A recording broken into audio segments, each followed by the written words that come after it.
بسم الله الرحمن الرحيم الحمد لله رب العالمين الحمد لله الذي هدانا لهذا وما كنا لنهتدي لولا أن هدانا الله أشهد أن لا إله إلا الله وحده لا شريك له وأشهد أن محمدا عبده ورسوله اللهم صل على محمد وعلى آل محمد وصليت على إبراهيم وعلى آل إبراهيم إنك حميد مجيد اللهم بارك على محمد وعلى آل محمد كما باركت على إبراهيم وعلى آل إبراهيم إنك حميد مجيد ورضي اللهم عن الخلفاء الراشدين والصحابة أجمعين ومن تبعهم بإحسان إلى يوم الدين أما بعد السلام عليكم ورحمة الله وbarakatuh. Mes sœurs, mes frères, les louanges, les remerciements, les éloges n'appartiennent qu'à Allah, le premier qui n'a pas de début, le dernier qui n'a pas de fin, l'apparent, le dominant sur toutes choses, le subtil, le bien informé, le parfait dans son essence, dans ses noms et attributs, dans tous ses actes qui oscillent d'une part entre sa bonté, sa miséricorde, sa générosité et d'autre part sa justice qui elle est basée sur son omniscience et sur sa sagesse.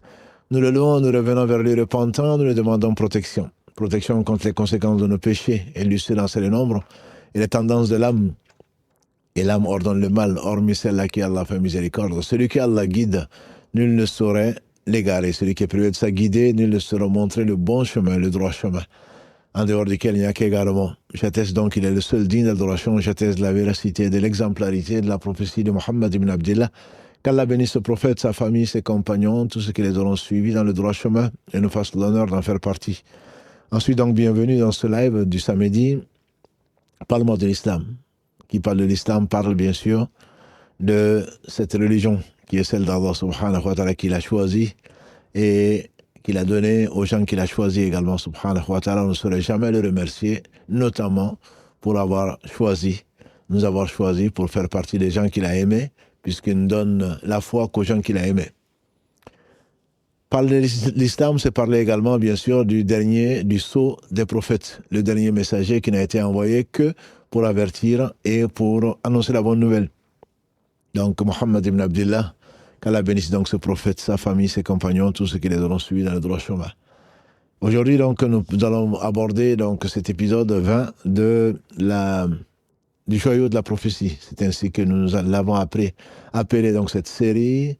Magnifique série, en tout cas pour ceux à qui Allah subhanahu wa ta'ala aura permis de profiter. En effet, on ne peut pas comprendre le Coran sans comprendre la sira du prophète sallam, c'est-à-dire sa noble vie, faite certainement de joie, mais également de peine.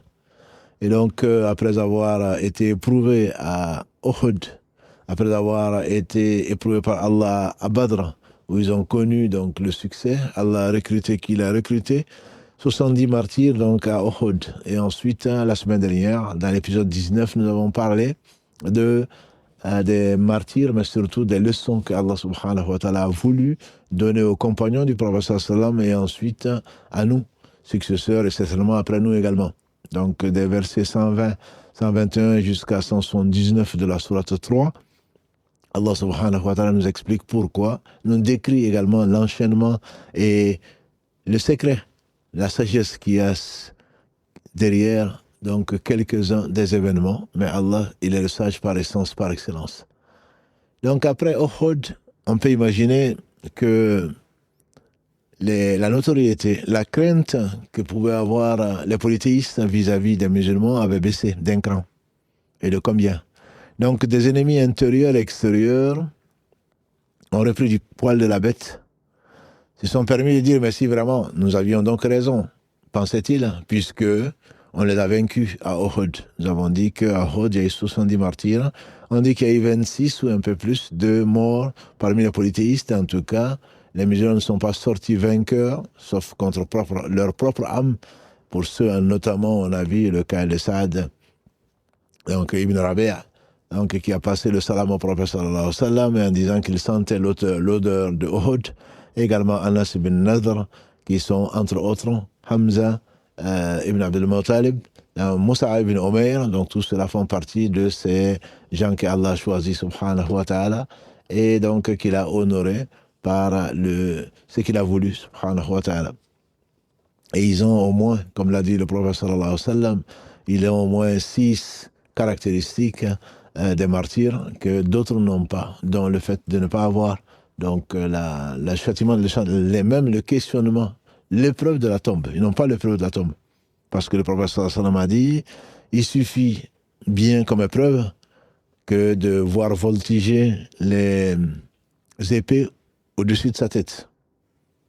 Et donc, également, ils pourront intercéder pour 70 personnes de leurs proches dans le sens, bien sûr, de foi, puisqu'on serait intercédé pour quelqu'un qui est destiné à l'enfer, polythéiste qu'il est, et même si c'était le père de Ibrahim, alayhi salatu wassalam.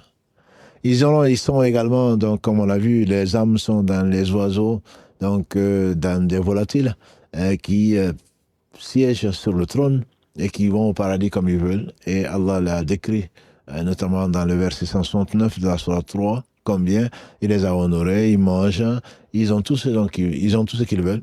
Et leur seul regret, c'est de ne pas revenir dans ce bas monde pour mourir à nouveau martyr. Donc il y a certainement d'autres avantages qu'Allah seul sait.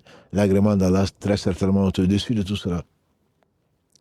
Mais aux yeux des gens, puisqu'ils ont perdu, entre guillemets, ils n'ont pas gagné en tout cas pour eux, c'est qu'ils ne détiennent peut-être pas la vérité. Les apparences sont trompeuses, et si, comme Allah le dit subhanahu wa ta'ala, ces jours n'étaient pas alternés, si les épreuves ne sont pas constituées de ce que l'on aime et ce que l'on déteste, très certainement il n'y aura pas de mérite. Il n'y aura pas de mérite. Même des prophètes ont été tristes, des prophètes ont été blessés, des compagnons ont été blessés, et on a vu tout ce que cela a apporté donc comme épreuve aux croyants comme aux non-croyants.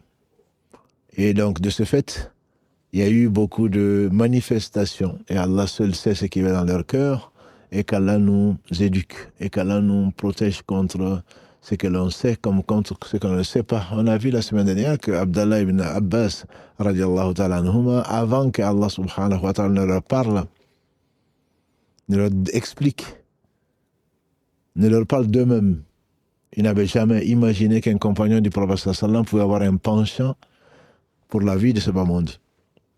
Allah dit donc dans cette sourate, certains d'entre vous aiment la vie de ce bas monde et d'autres la vie de l'au-delà. On ne peut pas imaginer qu'un compagnon ait des envies pour la vie de ce bas monde. Et pourtant, ce sont des hommes.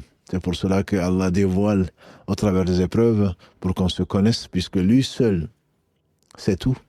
Et afin surtout qu'on se reforme avant qu'il ne soit trop tard. C'est une chance. Même si on peut voir là une grosse épreuve, et pourtant ils sont croyants, et c'est pour qu'Allah les parfasse donc leur foi, et par conséquent qu'il augmente leur foi, qu'il leur pardonne leurs erreurs et leurs fautes. Et pour cela, personne ne doit dire « je me connais ». Allah seul sait qui nous sommes.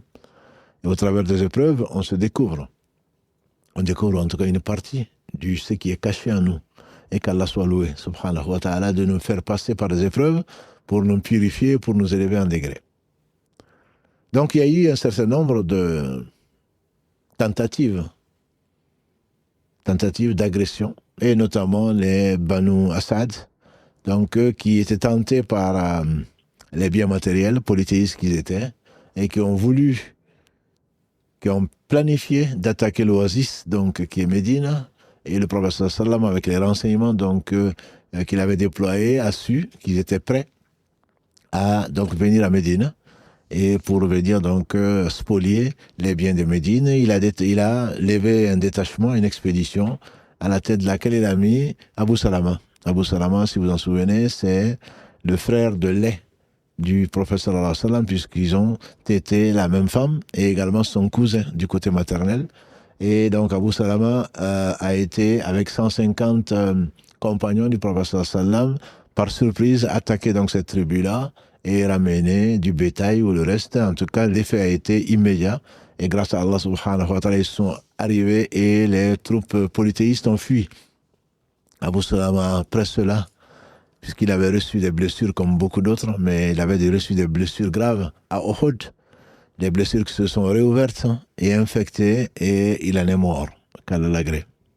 Qu'Allah l'agrée, on verra ensuite que notre mère Salama, donc, et ensuite la veuve, a été épousée par le prophète sallallahu alayhi wa sallam, et on verra notamment à Hudaybiyah quel bien Allah a mis subhanahu wa ta'ala dans cette femme, et comme dans nos mères, une savante qui nous a enseigné beaucoup de choses. Elle est morte en 61 de l'Hégire, c'est-à-dire 50 ans après, plus de 50 ans après la mort du prophète sallam, qui lui a été rappelé par son Seigneur en l'année 10 de l'Hégire. 50 ans après, elle a vécu en tant que veuve. Et elle a rapporté du prophète sallam, disent les savants, 388 hadiths, donc qui sont bien sûr précieux, et nous parlant de ce qu'elle a vu, de ce qu'elle a entendu de son mari, le prophète sallallahu alayhi wa sallam. 30 de ces hadiths sont rapportés par l'imam Muslim et 3 par l'imam al-Bukhari. Qu'Allah leur fasse tous miséricorde. Et donc, qu'Allah bénisse la famille de Mohammed sallallahu alayhi wa sallam, ainsi que tous les gens qui les aiment. Salama en faisait partie, et c'est une grande dame. Et pour la petite histoire, Salama, quand le prophète sallallahu alayhi wa sallam, en tant que veuve, lui avait demandé la main, alors qu'elle avait refusé le mariage, les candidats que sont les meilleurs des compagnons du prophète sallallahu alayhi wa sallam, on dit qu'Abou Bakr lui avait demandé la main, elle a refusé. Omar lui avait demandé la main, elle a refusé également. Et quand le prophète sallallahu alayhi wa sallam lui a demandé la main, elle a trouvé le prétexte, tout cela voulant rester, être l'épouse d'Abou Salama, qui était un homme vertueux. Un jour, donc avant la mort d'Abou Salama, dont nous venons de parler, qu'Allah l'agrée, Salama lui dit, Abou Salama, j'ai appris qu'une femme, si elle a été mariée à un homme ici, vertueux, elle sera avec cet homme au paradis. Et Abou Salama, donc promets-moi que si je meurs avant toi, tu ne vas pas te marier. Abou Salama dit non, plutôt. Moi, je demande à Dieu de te donner un homme qui ne te fera pas de mal, qui ne va pas t'attrister. Et dans une version, elle aurait dit, mais qui est meilleur que toi? Il n'y a pas mieux. Il n'y a pas mieux que toi. Et donc, quand Allah subhanahu wa ta'ala a rappelé Abou Salama, donc suite à ses blessures de Uhud, Salama a été dire au prophète sallam qu'Abou Salama était décédé, son frère de lait, il lui a dit, demande à Allah de te pardonner ainsi qu'à ton mari, et demande-lui de te remplacer cette tristesse par mieux. Et d'ailleurs, c'est un de ces hadiths que Salama nous rapporte. Et elle dit, j'ai fait cette invocation et Allah m'a donné Mohammed sallallahu alayhi wa sallam comme compensation. Et certainement, il n'y a pas meilleure compensation dans ce bas monde. Donc, Mohammed sallallahu alayhi wa sallam l'a épousé, c'est son fils, Omar, donc Ibn Abi Salama, qui est le fils aîné donc, de Salama, qui a été son tuteur. En effet, dans l'islam, pour être tuteur, le tuteur de la femme, c'est son père, sinon c'est son fils. Un fils âgé, bien sûr, responsable. Et après, c'est son frère. Après, c'est son grand-père. Et après, c'est son oncle paternel, au moins dans l'école Hanbali. Et donc, c'est son fils qui a accordé sa main au prophète Mohammed sallallahu alayhi wa sallam, et donc de la main de cette grande dame de l'islam, qu'Allah les agrée toutes. Il y avait également donc des gens qui en voulaient à l'État, et en particulier donc Abdallah ibn il y avait Abdallah ibn Unais, qui est un compagnon du prophète sallam, qui a été chargé d'une mission particulière parce qu'il y avait Khalid et sa tribu qui en voulaient au prophète sallam étaient particulièrement venimeux, particulièrement toxiques, et a passé donc des contrats avec les Quraysh pour attaquer Médine. Et donc Abdallah ibn Unais a été honoré par cette mission, donc de son élimination. Et c'est ce qu'il a fait. Et il a demandé au prophète sallam comment est-ce que je vais le reconnaître. Ce sont des missions bien sûr précieuses, des missions spéciales qui se passent de tout temps. Et donc là, dans ce cas-là, il avait été chargé par le prophète sallam. Il dit comment est-ce que je vais le reconnaître? Il dit quand tu vas le reconnaître, quand tu vas le voir, tu vas avoir un grand frisson. C'est ce que je te donne comme signe. En effet, quand donc il a emprunté les chemins tortueux pour arriver, quand il a vu ce Khalid, donc il a été pris d'un grand frisson comme s'il venait de voir le shaitan. Il a accompli sa mission, il est revenu dire au prophète sallam, mission accomplie. Et ceci aura été le facteur déclencheur d'autres événements, Inch'Allah, qu'on verra. Allah ne fait que le meilleur. Et le prophète sallam lui a dit, on se retrouvera au jour du jugement dernier. Et voilà ton témoin, il a donné un bâton. Il dit, à quoi sert ce bâton? Il dit, ce bâton te servira ou me servira, te reconnaîtra. Ce sera le témoin de ta bravoure, le témoin de son sacrifice.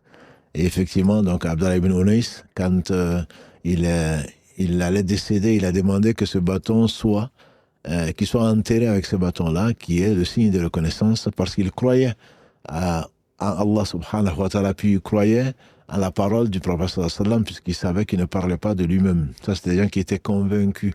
Un, d'Allah subhanahu wa ta'ala, de sa miséricorde, de sa promesse. Deux, d'être ressuscité du jour du jugement dernier. Et également de tout ce que le prophète Mohammed sallallahu alayhi wa sallam disait. Il savait qu'il ne parlait pas de lui-même, alayhi salatu wa sallam, comme Allah le dit, vous vous en rappelez, versets 3 et 4 de la sourate 53. Il ne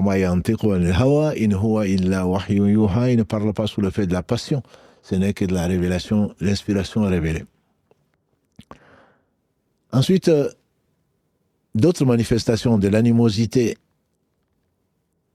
des polythéistes, donc, vont voir le jour, notamment les Banu Adal et Qara, donc, qui étaient deux tribus arabes. Ils vont prétexter au prophète sallallahu alayhi wa sallam qu'ils ont des musulmans parmi eux, et donc par conséquent qu'ils ont besoin d'apprendre l'islam. Et est-ce que le prophète sallallahu alayhi wa sallam ne va pas leur confier ou désigner les meilleurs d'entre eux qui connaissent le plus l'islam, notamment le Coran, pour le leur enseigner? Et Allah décrète ce qu'il veut, et ce ne sont pas des missionnaires, sinon la mission pour appeler Allah subhanahu wa ta'ala, qui est celle, donc la meilleure mission. Y a-t-il meilleure personne que celui qui appelle à Allah et fait des bonnes œuvres et qui dit je fais partie des musulmans? Donc ceux-là ont été détachés comme enseignants pour aller donc chez les Banu Adal et également donc les Qara. Et en réalité, le fond, et Allah seul sait, et le prophète sallallahu ne savait pas. Il ne sait que ce qui lui a été révélé, comme Allah le lui rappelle, justement. Donc, Allah lui rappelle dans la sourate 7 et verset 188. Dis-leur, ya Muhammad sallallahu alayhi wa sallam, je ne possède ni bien ni mal, et je ne sais pas ce qui m'attend, le ghaib, ce qui est l'invisible, l'imperceptible, sauf ce qu'Allah m'aura révélé. Et donc, les anges, les prophètes, ne savent que ce qu'Allah leur a réservé, et le prophète sallallahu alayhi wa sallam ne savait pas, bien sûr, ce qui attendait ses compagnons, sinon jamais il les aurait lancés dans cette aventure-là. Allah révèle ce qu'il veut, quand il veut, et sa sagesse est simplement infinie. Il est le parfait sage. Ces 10 hommes donc vont se retrouver, les meilleurs parmi les compagnons, avec la mission d'enseigner le bien. D'enseigner le bien. C'est la mission du prophète alayhi salam. Le prophète sallam a désigné qui Allah a voulu dans le destin, 50 000 ans qu'il n'a créé les cieux et la terre, donc recrutés en réalité pour être des martyrs. Puisque ces hommes vont aller, et en réalité, ils vont être trahis, et par 100 hommes plutôt qui vont être 100 hommes qui vont être recrutés pour les attaquer, parce que les polythéistes mécois ont perdu ce qu'ils ont perdu à Uhud, et également avant à Badr. On a dit 70 tués à Badr, 70 prisonniers, et 26, d'après les historiens, tués donc à Uhud. Sulafa bint Saad est une femme qui, à Uhud, a perdu son mari. Elle a également perdu 4 de ses fils. Et Asim ibn Thabit faisait partie des 10. Donc, on dit même que c'était le responsable de la mission, entre guillemets. En tout cas, désigné comme amir de la mission. Et donc, Asim faisait partie de cela. Asim c'est lui qui a tué 2 des fils donc, de Sulafa. Et bien entendu, on peut imaginer une femme qui a perdu ses enfants et son mari. On peut imaginer sa douleur et sa rancœur Elle a juré donc d'avoir la peau, si on peut l'appeler ainsi, de Asim ibn Thabit et de boire du vin dans son crâne. De boire du vin dans son crâne. Alors quand les 10 qui étaient sur le chemin donc des tribus de Banu Adl et Qara ont été attaqués donc par 100 hommes, ils se sont refugiés dans les montagnes. Et ils ont combattu, et 7 ont été tués. Il n'en restait plus que 3 sur 10, à qui ils ont promis des traîtres. Ils ont promis de les libérer. S'ils se rendaient, ils les libéraient. Bien entendu, on peut deviner leurs intentions. Des gens qui attaquent par surprise, par traîtrise, ce n'est pas eux qui vont respecter leur engagement. Et donc ils vont prendre ces 3, et parmi ces 3, donc il y a un qui va se battre, puisque quand ils les ont pris, quand ils se sont rendus, ils les ont enchaînés pour vouloir les vendre à la Mecque, puisque leur vente, notamment on a vu Soulafa, a mis le prix de 100 chameaux comme récompense de celui qui va lui rapporter Asim ibn Thabit pour qu'elle puisse boire du vin dans son crâne.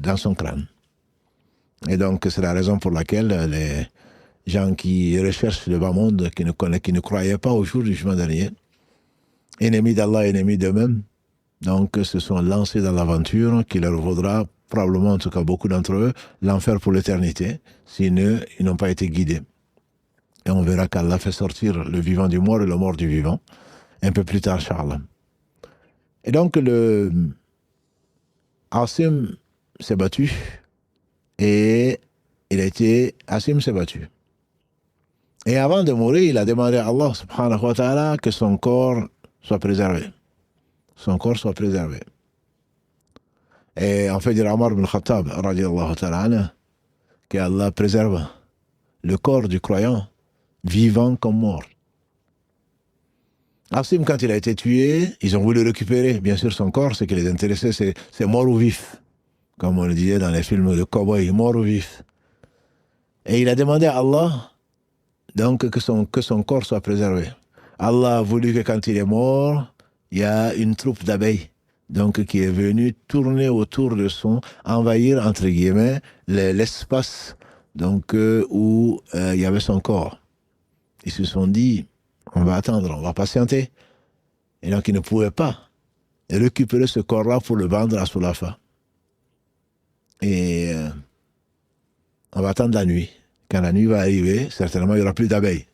Ça, ce sont des habitudes connues. Des gens qui vivent en campagne, ils savent bien que les abeilles ne sortent pas la nuit. Ils vont regagner leur nid et jusqu'au lendemain. Et Allah a voulu que ce soir-là, il y ait de la pluie. Et un torrent a emporté le corps donc de Asim, radiallahu ta'ala. C'est ainsi qu'Allah protège et Allah accepte les invocations. Et c'est lui qui a dit, appelez-moi, appelez-moi, votre Seigneur a proclamé, invoquez-moi et je vais vous répondre. Que dire alors de quelqu'un qui allait enseigner la parole d'Allah subhanahu wa ta'ala de façon sincère, et Allah accepte des pieux. Et il en fait partie. Allah l'a recruté donc comme martyr et Allah a sauvé donc son corps pour qu'il ne serve pas, il ne rende pas joyeuse cette dame au cœur malade, et donc et à qui, à cause de la rancœur, voulait absolument se jouer et boire dans le crâne donc de Asim. Allah l'a préservé et qu'Allah l'agrée, ainsi que tous les compagnons de Muhammad sallallahu alayhi wa sallam. Donc il en restait 2. Les 2, il y a Khubayb et il y a Zayd. Khubayb a été pris et donc comme prisonnier, et on voulait le vendre à la Mecque pour venger la mort d'un certain Khalid qui a été tué à Badr. Et les polythéistes respectaient néanmoins le territoire sacré, ce qu'on appelle le haram. Et donc quand ils voulaient tuer quelqu'un, ils le faisaient sortir du territoire sacré pour ne pas faire un sacrilège. comme l'expression veut bien le dire, c'est-à-dire le fait d'offenser les lois d'Allah subhanahu wa ta'ala. Et donc ils l'ont sorti du haram, et quand ils voulaient le tuer, il a juste demandé, Khubayb, il a juste demandé de laisser prier 2 rak'ahs. Cette sunna est devenue une tradition chez les Arabes et chez les musulmans en général. Même l'exécuter, on lui permettait de, comme on dirait aujourd'hui, en dehors de l'islam, on dirait ses dernières volontés, sa dernière prière, avant qu'il ne soit exécuté. Et donc, Khubayb leur a demandé la permission de prier 2 rak'ahs. Il les a fait longues. Il a dit, si je ne craignais que vous pensiez que j'ai peur de la mort, je les aurais encore allongés. La prière, encore la prière. On a dit, c'était la prunelle des yeux du prophète sallallahu alayhi wa sallam, qui se retrouve dans une situation de tristesse ou dans une situation de joie. Il va aller vers son Seigneur. Il l'invoquait et il demandait pardon pour les erreurs. Et surtout, il voulait se rassurer que son Seigneur subhanahu wa ta'ala n'est pas en colère contre lui. C'est ce que l'islam nous apprend, notamment au travers du comportement du prophète sallallahu alayhi wa sallam. La première des choses, quand tu te lèves le matin, la dernière des choses avant de te mettre au lit, c'est d'invoquer ton Seigneur, c'est rentrer en communion avec celui qui t'a créé, qui n'a besoin de rien et qui a promis donc de se rendre heureux dans ce moment d'avant l'au-delà. Pour peu que tu sois présent avec ton cœur, que tu sois sincère dans tes invocations. Et tu ne seras certainement pas déçu. Tu seras déçu par tout le monde, sauf Allah subhanahu wa ta'ala. Et donc, il a prolongé sa prière. Et voilà que Allah ne fait que le meilleur. Quand il a fini, assis et enchaîné, puisqu'il avait été déjà enchaîné, assis, voilà un bébé, un petit enfant, à 4 pattes, qui se dirige vers lui et qui a échappé à la surveillance de sa maman. À la surveillance de sa maman. Ce petit qui vient vers le prisonnier. Imaginons quelqu'un qui est condamné à mort et qui a un petit, bien entendu, on va le prendre en otage. Il a pris ce petit enfant, il l'a mis sur ses genoux. Bien sûr, la maman inquiète et les gens inquiets. Qu'est-ce qu'il va en faire? Il va le tuer avant de mourir? Il a dit, vous vous inquiétez, n'est-ce pas, pour la vie de cet enfant? Non, je ne vais rien lui faire. Parce que moi, j'espère rencontrer mon Seigneur, subhanahu wa ta'ala, sans avoir à rendre compte d'un crime. Cet enfant qui n'a rien fait. Donc, il a laissé cet enfant et repartir vers sa mère, après l'avoir tendrement serré, après l'avoir traité de la meilleure des façons. La mère de cet enfant en témoigne. Je l'ai vu, Khubayb en train de manger du raisin, alors que dans le désert, à ce moment-là, il n'y avait pas de raisin. On sait qu'à la Mecque, ne pousse rien du tout, et qu'ils importaient des fruits, mais là, ce n'est même pas la période des fruits. Allah lui avait permis de délecter ces raisins-là avant de manger ce qu'il attendait au paradis. Et donc, ensuite, il a invoqué Allah de les citer les uns par les autres et de les exterminer les uns après les autres. C'est ce que certainement Allah subhanahu wa ta'ala fit après son exécution, puisqu'ils l'ont crucifié. Pour avoir fait quoi? Pour avoir appelé Allah subhanahu wa ta'ala, pour avoir donné sa vie à Allah subhanahu wa ta'ala à Uhud, et que finalement, ceux qui sont venus défier Allah et son messager, et parmi eux, donc Allah a recruté, qu'il a voulu recruter comme témoins, et il a recruté également ceux donc, qui ont mérité l'enfer pour l'éternité, comme le prophète sallam leur a dit, dans ce qui était dans le puits à Badran, les 26 notables, entre guillemets, donc qui furent enterrés dans le même puits. Avant de mourir, avant d'être crucifiés, ils lui ont demandé, ils ont dit, Khubayb, entre toi et nous, dis-nous la vérité. Est-ce que tu n'aimerais pas que Mohammed soit à ta place? Est-ce que tu n'aimerais pas que Mohammed soit à la place? Il jure par Allah, Wallahi, je n'aimerais pas qu'une seule épine touche au prophète sallallahu alayhi wa sallam. Il était certainement sincère. Zaïd, qui va être vendu pour être exécuté également, pour venger la mort de Khalid. Zaïd va également, on va lui demander, il va être vendu donc aux héritiers, entre guillemets, de Ibn Umayya, Ibn Khalaf. Donc, si vous vous en souvenez, Ibn Umayya, Ibn Khalaf est celui à qui le prophète sallam avait juré de le tuer. Il avait peur. C'était un notable de la Mecque. À Badr, il n'a pas été. Et le prophète sallam à Uhud l'a tué d'une façon qu'on ne peut pas imaginer, puisque le prophète, quand il a vu Mohammed sallam blessé et tout ça, donc il voulait le tuer. Et le prophète sallam lui avait déjà dit à la Mecque, quand ces agresseurs polythéistes s'attaquaient à ces pauvres et assez faibles devant, bien sûr, les hommes, mais forts devant Allah à cause de leur foi. Quand il s'attaquait à eux, le Umayy ibn Khalaf était un notable particulièrement ennemi de Dieu, et le prophète a dit, je vais te tuer.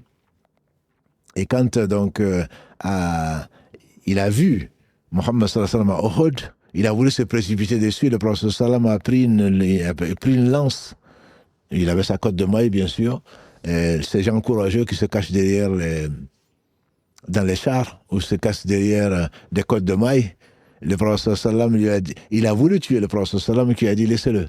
Il a pris donc une lance qu'il a tournée, et on dit d'une force qu'on n'a jamais vue, et qu'il lui a envoyé, et cette lance a transpercé les cottes de maille, et l'a atteint juste à la gorge. Et les gens qui étaient à côté de lui, il a dit Mohammed m'a tué. Ils ont dit non mais tu te stresses pour rien, c'est juste une égratignure. Il dit Mohammed m'a tué, il avait promis.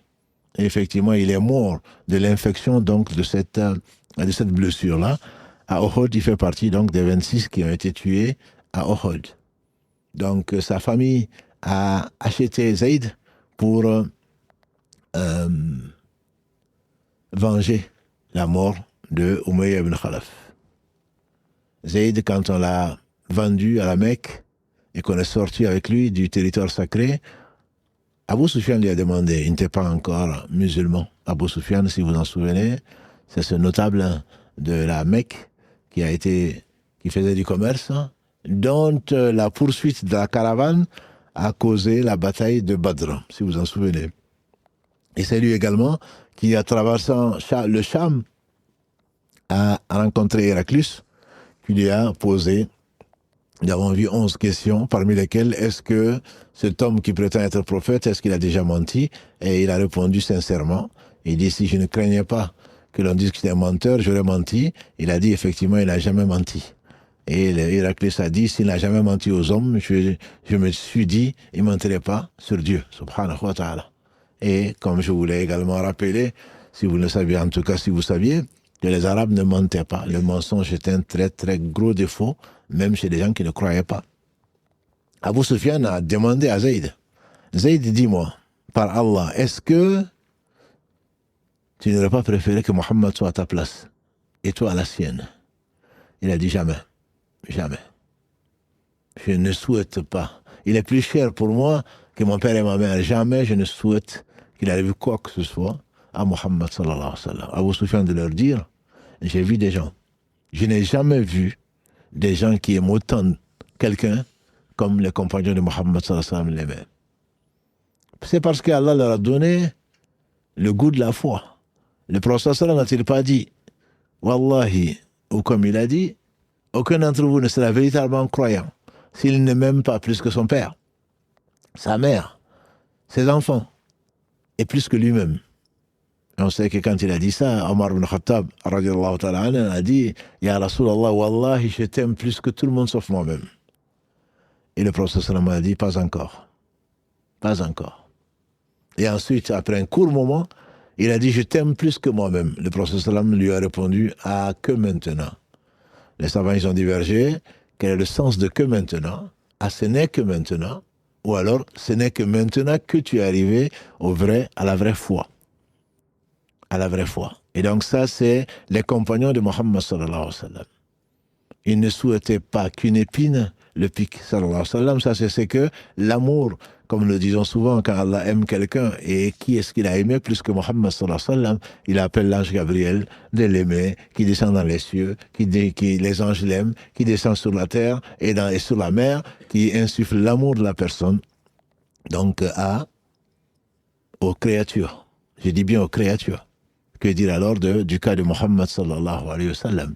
Vous vous rappelez peut-être quand on en a parlé de Moussa alayhi salam, quand la femme de Pharaon, Assia, l'a considéré comme la prunelle de ses yeux et a interdit à Pharaon de le tuer par précaution, par risque zéro. Et Allah a dit à Moussa, nous t'avons fait aimer par les gens. On dit qu'on ne pouvait pas voir Moussa bébé sans qu'on l'aime. Ça, ce sont les gens qu'Allah aime, qu'Allah nous aime.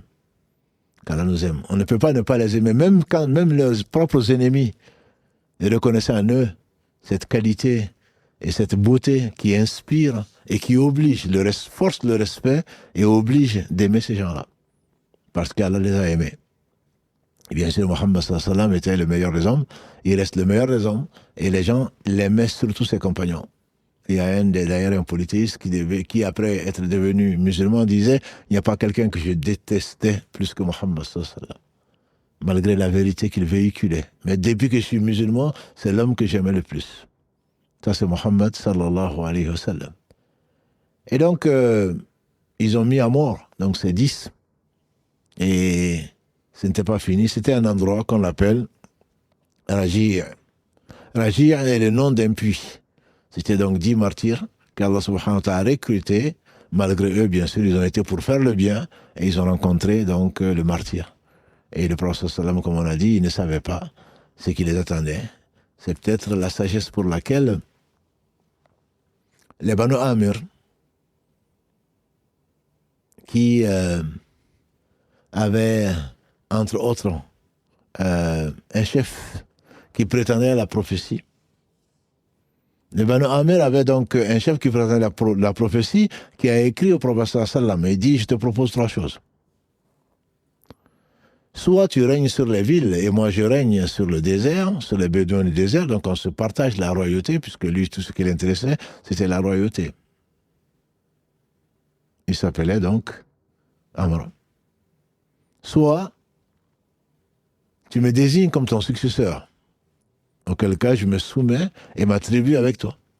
Ou alors, j'ai les Ghatafan, et on verra, Inch'Allah, bientôt si Allah nous prête vie, les coalisés, parmi lesquels les Ghatafan, donc ils sont des tribus arabes qui se sont christianisés et qui faisaient partie des gens qui se sont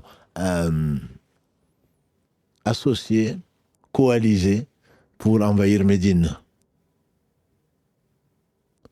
Et donc j'ai parmi eux des gens, des supports qui sont engagés à te combattre.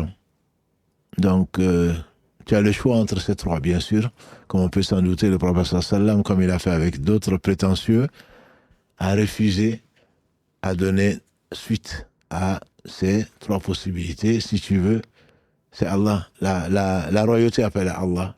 Tout lui appartient.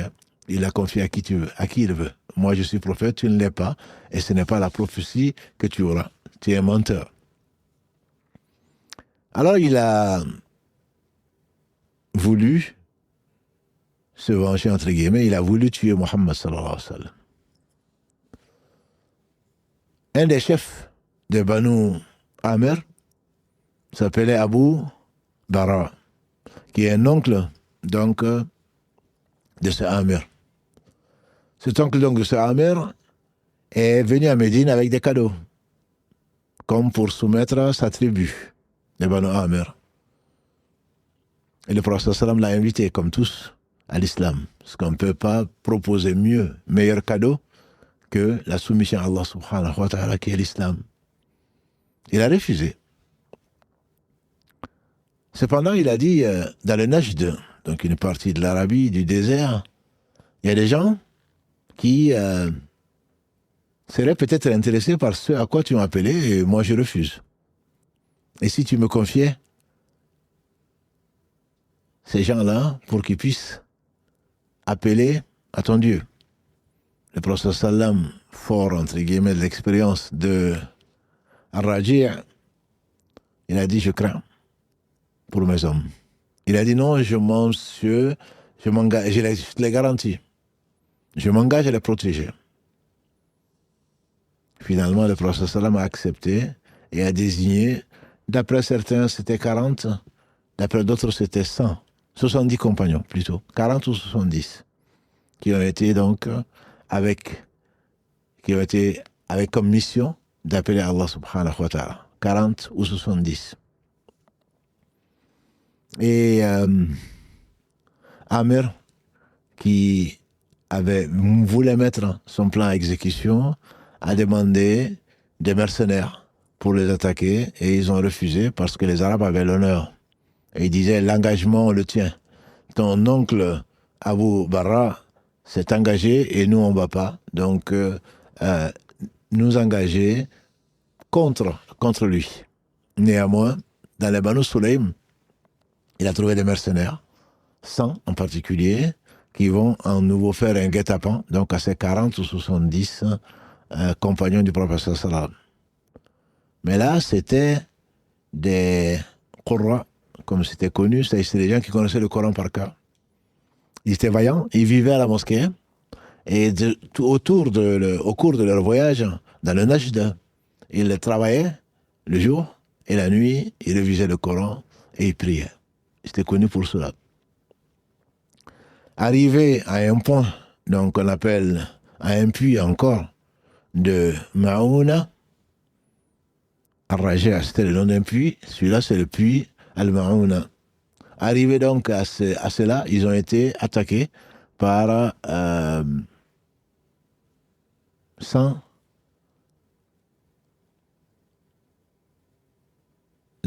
hommes qui étaient spécialisés, je dirais, donc dans les attaques. Et les Arabes avaient, alhamdoulilah, des spécialités, comme on pourrait l'imaginer ailleurs, qui étaient particulièrement redoutées, recrutés pour cela. Donc ils les ont attaqués, qu'ils les ont tués tous, sauf un qui s'appelait donc Amr ibn Ouéna. Pourquoi? Parce que le Amir en question l'a fait prisonnier et il a dit que sa mère avait un serment. Sa mère voulait avait promis à Allah subhanahu wa ta'ala auquel il croyait, mais faussement, donc de libérer un esclave. Donc il a pris comme prisonnier et c'est celui-là que Allah subhanahu wa ta'ala a choisi puisque les autres ont été tués, ou prisonniers qui vont être tués également, sauf celui-là, donc que Amir a libéré pour délier sa mère de son serment. Il lui a rasé la tête comme pour l'humilier et ensuite donc il l'a libéré. Il y a un homme parmi eux, parmi ces 40 ou 70, qui s'appelle Haram ibn Milhan. Haram ibn Milhan, il a été attaqué par une lance plutôt, d'un homme par surprise et derrière lui. Donc cet homme s'appelait Jabbar. Cet homme s'appelait Jabbar. Et quand il a lancé sa flèche sur Haram, d'après Anas ibn Malik, radiallahu ta'ala, il dit que c'était un de ses oncles. Et il a dit, Wa bi rabbil Kaaba fuzt. Par le Seigneur de la Kaaba, j'ai réussi. Fuzt, ça veut dire que Fawz. Fawz, c'est la réussite. Et celui qui lui a envoyé la lance et qui l'a tué, il dit, mais de quoi parle-t-il? De quel succès réclame-t-il? Il jure par Allah, par le Seigneur de la Kaaba, qu'il a réussi. On lui a expliqué, en fait, il a réussi parce que ce qu'il cherchait dans la vie, c'était d'être martyr. Et cet homme, Jabbar, finalement, il s'est converti. C'est pour ça que je vous avais dit, un peu comme Wahshi, qui a été engagé pour tuer Hamza,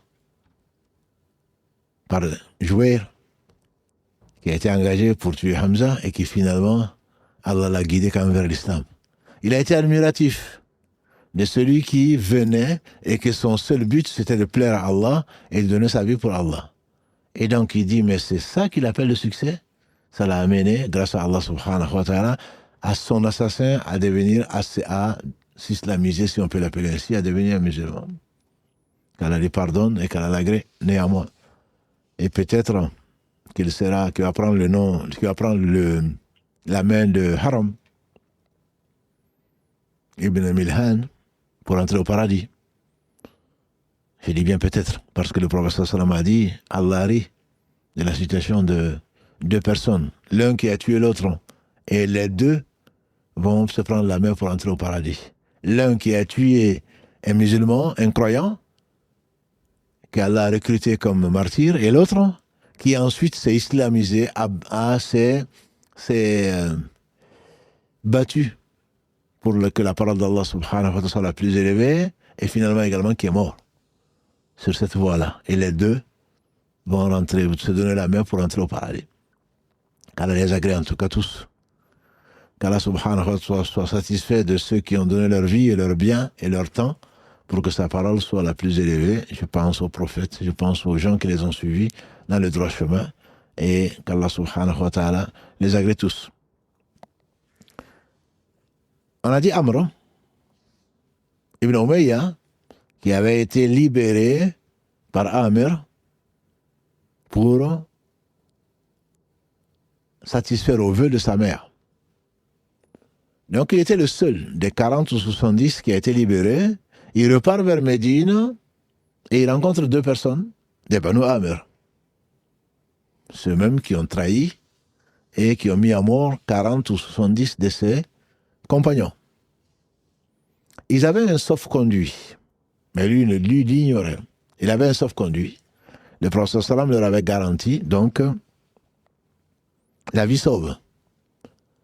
Mais Amr Ibn Umayya, qui ne le savait pas, les a tués tous les deux, sans le savoir, pour se venger, ou venger ses compagnons plutôt, d'une mort qui a été donc décrétée par Allah subhanahu wa ta'ala comme martyrs, mais sous donc les épées et les flèches des gens de Banu Amir, notamment donc Amir lui-même.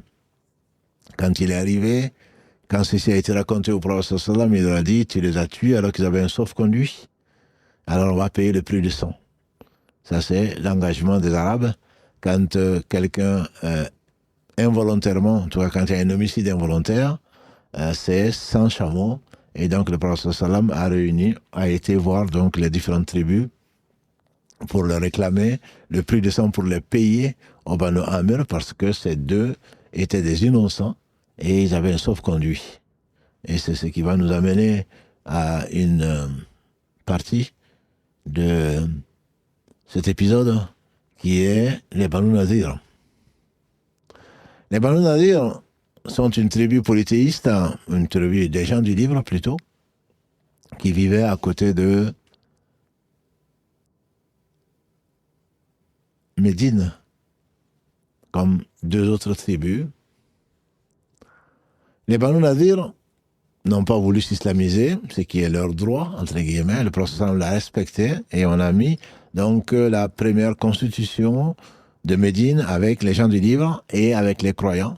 Donc on en avait déjà parlé, la première constitution sur terre, pense-t-on, en tout cas d'un point de vue historique.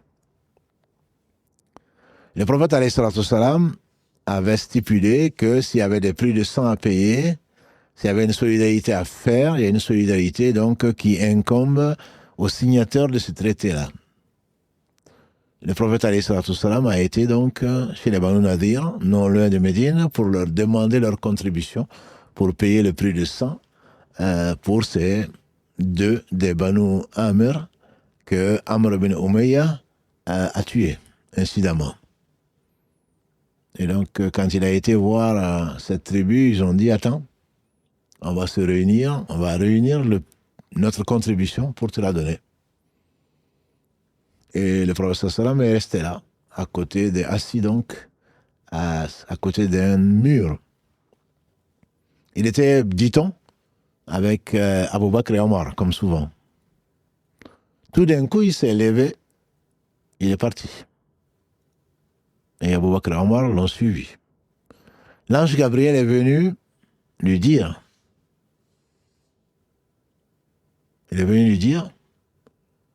que en fait, ils sont en train de préparer leur plan pour lui envoyer de la meute sur sa tête pour le tuer. Un projet donc d'assassinat. Allah le rappelle dans la sourate 5, Al-Ma'ida, verset 11. Oh, vous les croyants, rappelez-vous du bienfait d'Allah. Quand un peuple a voulu mettre la main sur vous, Allah vous en a écarté. La plupart des commentateurs du Coran disent qu'il s'agit donc de cette occasion-là. Allah a sauvé en envoyant Jibril alayhi salam au prophète sallam pour lui révéler le plan qui se concoctait donc d'assassinat. Et le prophète sallam a envoyé Ibn Maslama, Abdallah ibn Maslama, pour leur dire: vous devez quitter donc les environs de Médine. Il leur a donné 10 jours.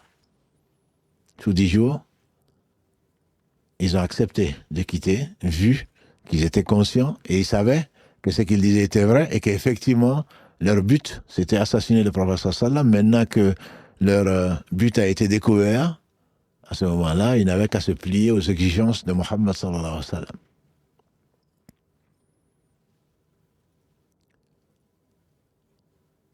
Sous 10 jours, ils devaient se préparer et partir. Et voilà que, si vous en souvenez de cet hypocrite, Abdallah ibn Saloum, qui leur a envoyé un message en disant: ne partez pas, ne cédez pas à sa pression. Nous avons 2000 alliés qui vont vous défendre. Et si vous devez partir, de toute façon, on partira avec vous. Et vous allez retrouver tout cela dans la sourate 59, et Allah le décrit bien mieux que moi, bien mieux que tout un chacun, qui s'appelle Al-Hashr. Sourate Al-Hashr, c'est la sourate 59. Du début presque à la fin, Allah relate donc ce qui s'est passé entre le prophète sallam et donc ces Banu Nadir qui ont été chassés, qui ont été contraints à l'exode. Sourate 59, presque toute la sourate. Donc le récit est bien mieux narré dans le Coran que par moi-même ou par quiconque. Allah commence dans le premier verset: Sabbaha lillahi ma fi samawati wa ma fi al-ardi wa huwa al-azizul hakim. Chante pureté, la gloire d'Allah, tout ce qui est dans les cieux, tout ce qui est sur la terre. C'est lui Al-Aziz, le Tout-Puissant. Al-Hakim, c'est le sage par essence et par excellence. Et il décrit ce qui s'est passé. Huwa alladhi. C'est lui, en réalité, qui a fait sortir les négateurs des gens du livre à cette occasion-là. Vous ne pensiez pas qu'ils seraient partis, puisqu'ils s'étaient mis dans leur forteresse et pendant 15 jours, ils ont résisté à l'assaut des musulmans, qui voulaient les obliger, après 10 jours, à partir de là. Ils les ont assiégés pendant 15 jours. Et Allah a inspiré à son prophète ce qui lui a inspiré, de couper certains palmiers et de mettre du feu à certains palmiers. Alors on a interpellé Mohammed sallam. C'est toi qui dis que tu es prophète et que tu coupes des dattiers et des palmiers plutôt, et tu brûles des palmiers? Et Allah explique pourquoi. Parce que la vie de ce bas monde vous est chère, vos palmiers vous est chers, c'était la seule façon. Et Allah permet dans certaines conditions de le faire parce que c'est la seule façon de vous faire sortir. Quand ils ont vu des palmiers coupés, alors qu'ils attendaient les dates, quand ils ont vu des palmiers brûlés, ils se sont rendus. Ils ont accepté plutôt de sortir et de partir. Et le prophète alayhi salam leur a dit: vous pouvez le faire. Je vous laisse partir avec ce que peut transporter les chameaux. Ils en ont utilisé donc 600 chameaux chargés de tout ce qu'ils avaient.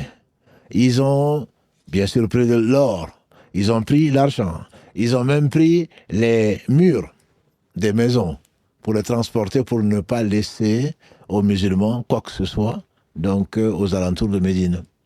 Et tout en partant, ils ont joué des tambourins, ils ont chanté, tout ceci pour montrer aux musulmans qu'en fait c'est leur propre gré qu'ils partent, et de toute façon, ils partent avec de la joie, ce qui certainement n'était pas le cas.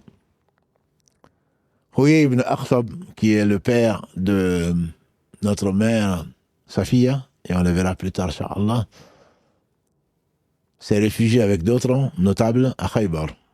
On verra Khaybar, Inch'Allah, après ce qui s'y est passé, et d'autres ont été dans le Sham. Et donc c'est ainsi qu'ils sont partis, et Allah subhanahu wa ta'ala rappelle aux musulmans que ce n'est pas les musulmans qui les ont fait partir, c'est lui. هو الذي أخرج الذين كفروا من أهل الكتاب في أول الحشر au premier rassemblement. Et Allah n'a besoin de rien, il commence donc que chante pureté d'Allah, tout ce qui est sur la terre, tout ce qui est dans les cieux. Et le puissant, il n'a besoin de personne, ni de Mohammed, ni de compagnons, ni de qui que ce soit. Et un des moyens qu'il a utilisé, c'est l'effroi. Quand ils ont vu ce qu'ils ont vu, Allah a mis dans leur cœur l'effroi, la crainte extrême, qui est une des 5 choses que le prophète sallam, dont il a été gratifié par rapport à tous les prophètes. Il a dit par rapport aux autres prophètes, Allah m'a donné 5 choses distinctives qu'il n'a donné à aucun prophète. Tous les prophètes ont été envoyés à leur peuple, moi j'ai été envoyé à l'humanité entière. La terre a été consacrée comme mosquée pour toute ma communauté, alors que les autres ne pouvaient prier que dans leurs mosquées et dans leurs églises et donc dans leurs lieux de culte. Le butin, on a vu à Badr, m'a été rendu licite, alors que le butin n'était pas licite, comme Allah lui a rappelé sévèrement quand on a trouvé Abu Bakr lui en train de pleurer.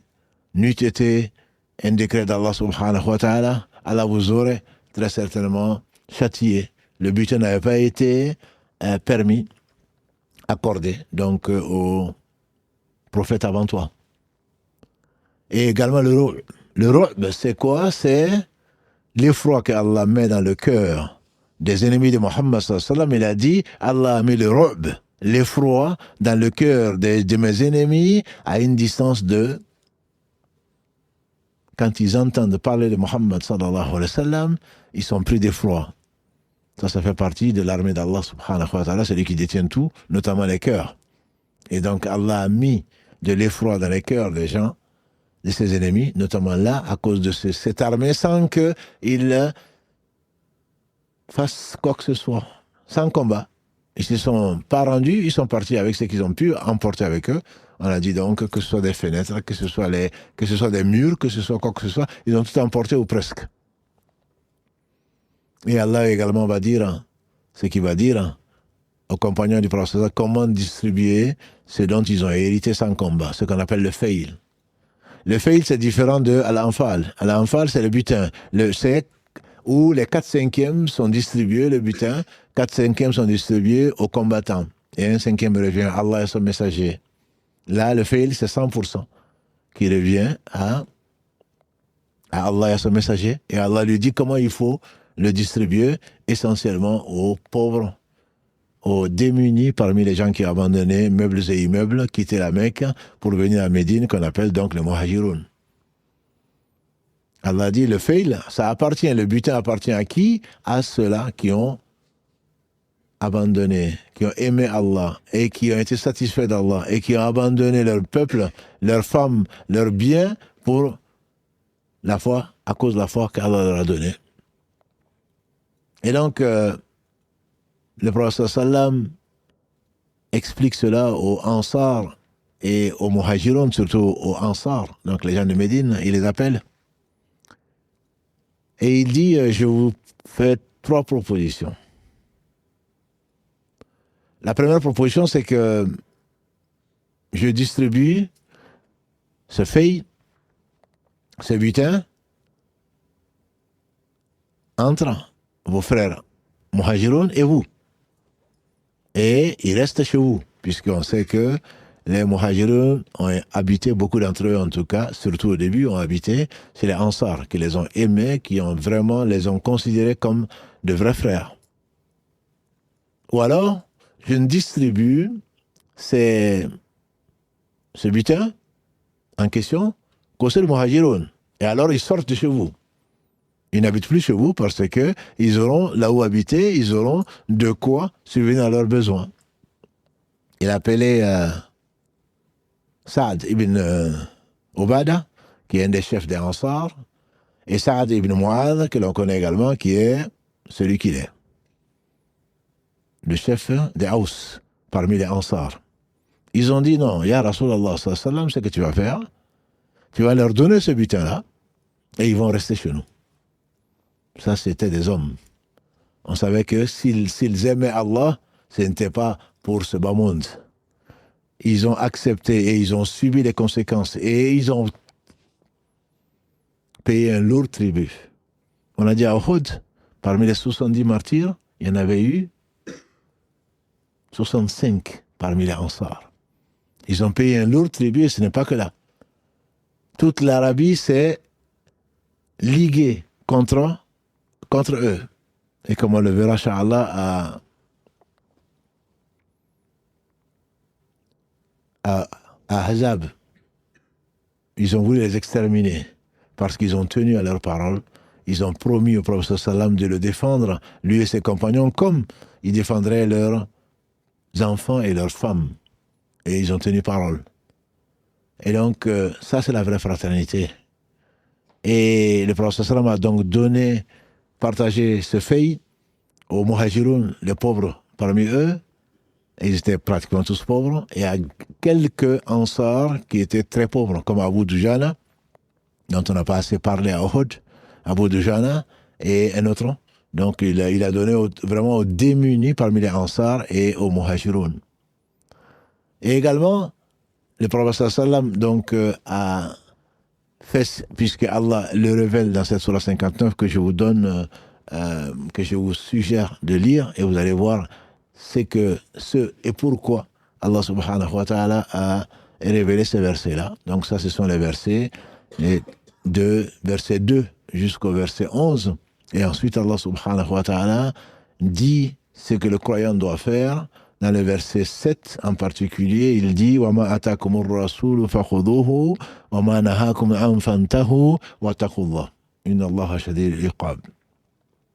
Ce que le messager vous apporte, prenez-le. Ce que vous interdit, abstenez-vous-en. Et craignez Allah. Allah est dur de châtiment. Ça, c'est le verset 7 de cette surah 59.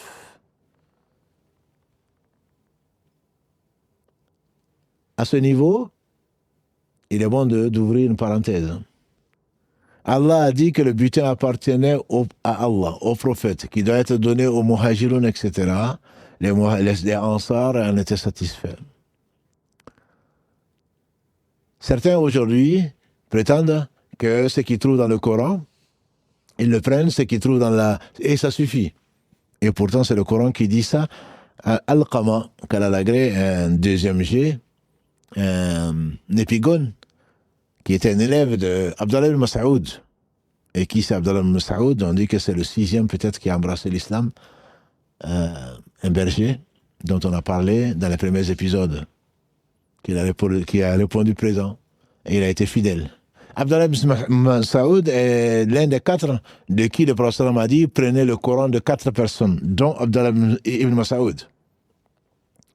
Abdallah ibn Mas'oud, on dit que c'est l'un de ceux qui ressemblait le plus au prophète sallam, tant physiquement que d'un point de vue beauté du cœur, de comportemental. Abdallah ibn Mas'oud, une femme qu'on dit Yaqub, la mère de Yaqub, la tribu d'Assad est venue le voir en disant tu prétends que Allah maudit les femmes qui s'épilent et celles qui se font épiler, les femmes qui enlèvent les poils du visage, entre parenthèses, hormis ce qui est spécifique aux hommes, comme quand une femme a des moustaches, par exemple, ou une barbe. Ça peut être une épreuve. Là, il est permis, bien sûr, de l'épiler. Et celles également qui se liment des dents et celles qui se font limer, pas pour guérir une carie ou autre chose, mais parce que c'était la façon, c'était le canon de la beauté à l'époque chez les Arabes, c'est d'avoir des dents écartées chez une femme. Et donc, celles qui le font, elles sont maudites, comme l'a dit le prophète sallallahu alayhi wa sallam. Elle dit, Yaqub, j'ai lu tout le Coran et je n'ai pas trouvé. Et Abdallah ibn Mas'oud lui dit, j'ai entendu le prophète sallam dire cela. Et dans le Coran, tu trouveras le verset 7, la sourate 59, ce que le messager vous apporte, prenez-le, c'est que vous interdit, abstenez-vous-en et craignez Allah. Et la dame, comme excuse, comme beaucoup d'entre nous, mais ta femme le fait.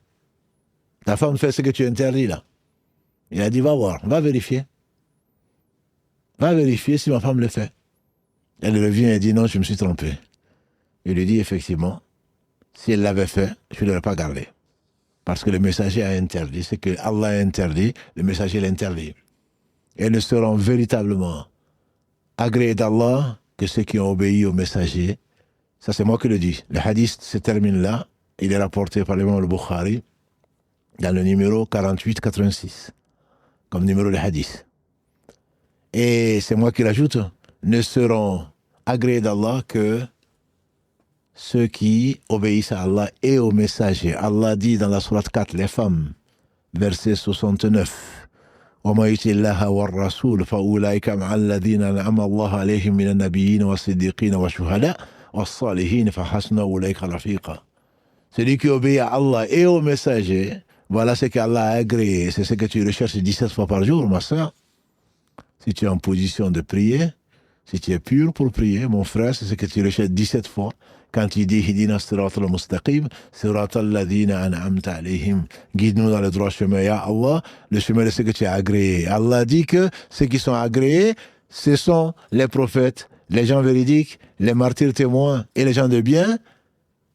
Comment? Qui sont-ils? C'est ceux qui ont obéi à Allah et obéi au messager. Celui qui désobéit au messager ne peut pas partir de ces quatre catégories. Les seuls que Allah a agréés, que tu recherches, paraît-il, 17 fois par jour que tu demandes incessamment. Allah dit subhanahu wa ta'ala, Fala wa rabbik, dans le verset 65 de la sourate 4 encore.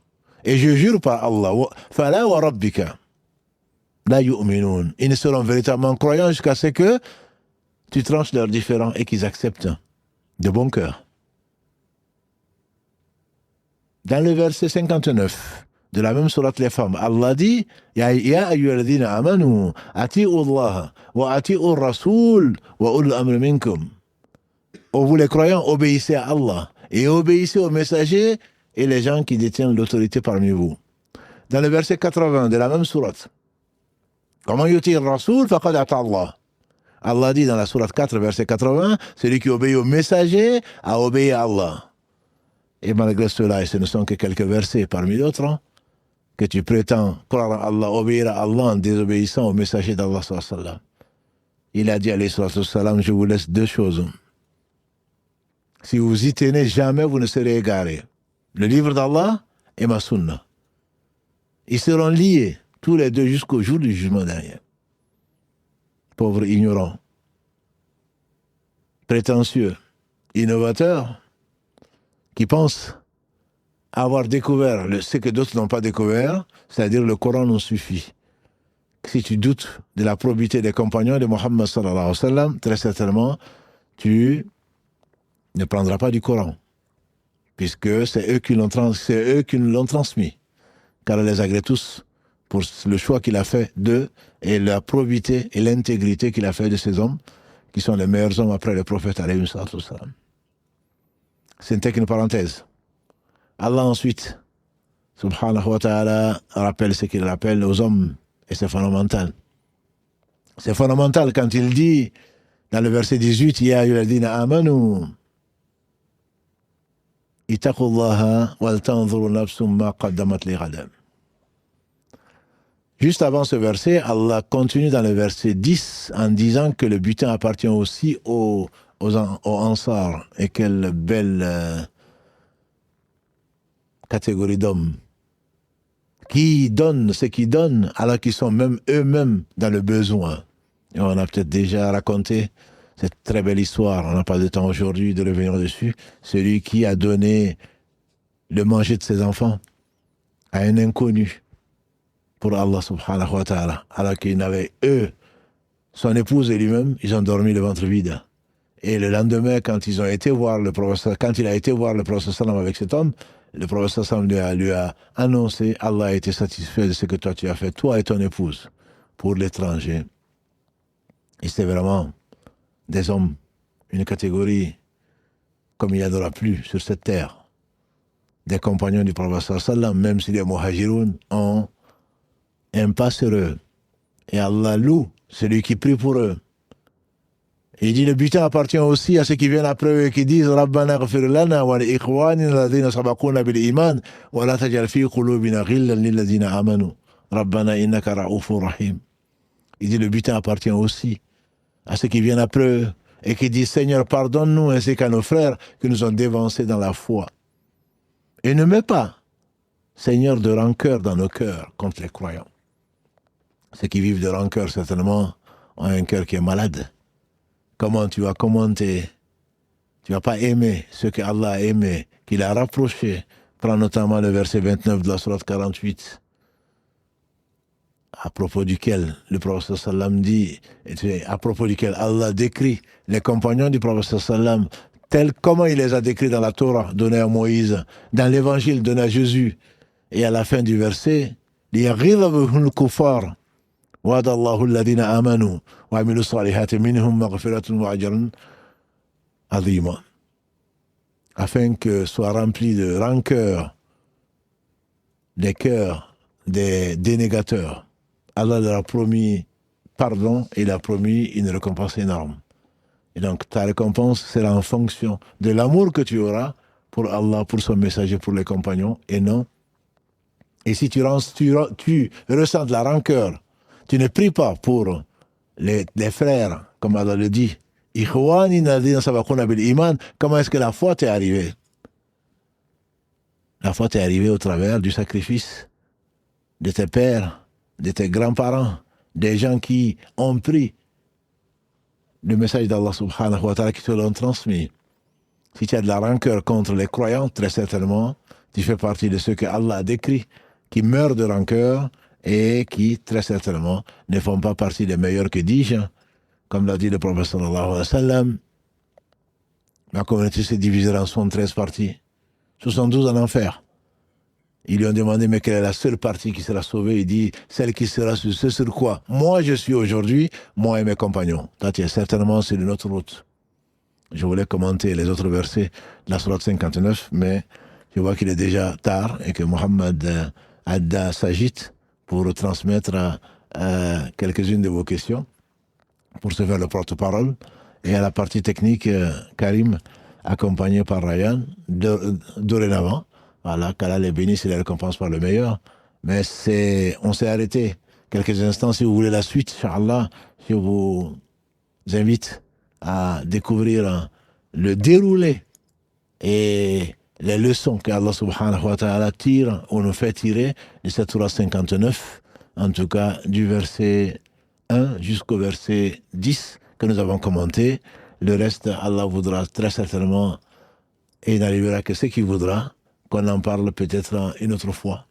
Barakallahu fikum pour votre sabr. Subhanakallah wa hamdika. Ashhadu an la ilaha illa anta. Astaghfiruka wa atubu ilayk. Oui, cher salam alaikum. Barakallahu fik pour ce joli récit. Alhamdulillah, il y a quelques questions. Comme tu sais, souvent ce sujet n'attire pas forcément beaucoup de questions. Et comme me disait un frère, je pense que c'était un frère qui disait, alhamdoulilah, le récit est très captivant. Donc ils sont très captivés par ce que tu leur racontes, en tout cas, ce que tu partages plutôt avec eux. Il y a 2-3 questions qui n'ont pas forcément un rapport avec l'épisode du soir, mais qui rentrent dans le sujet, on va dire, de la série globale.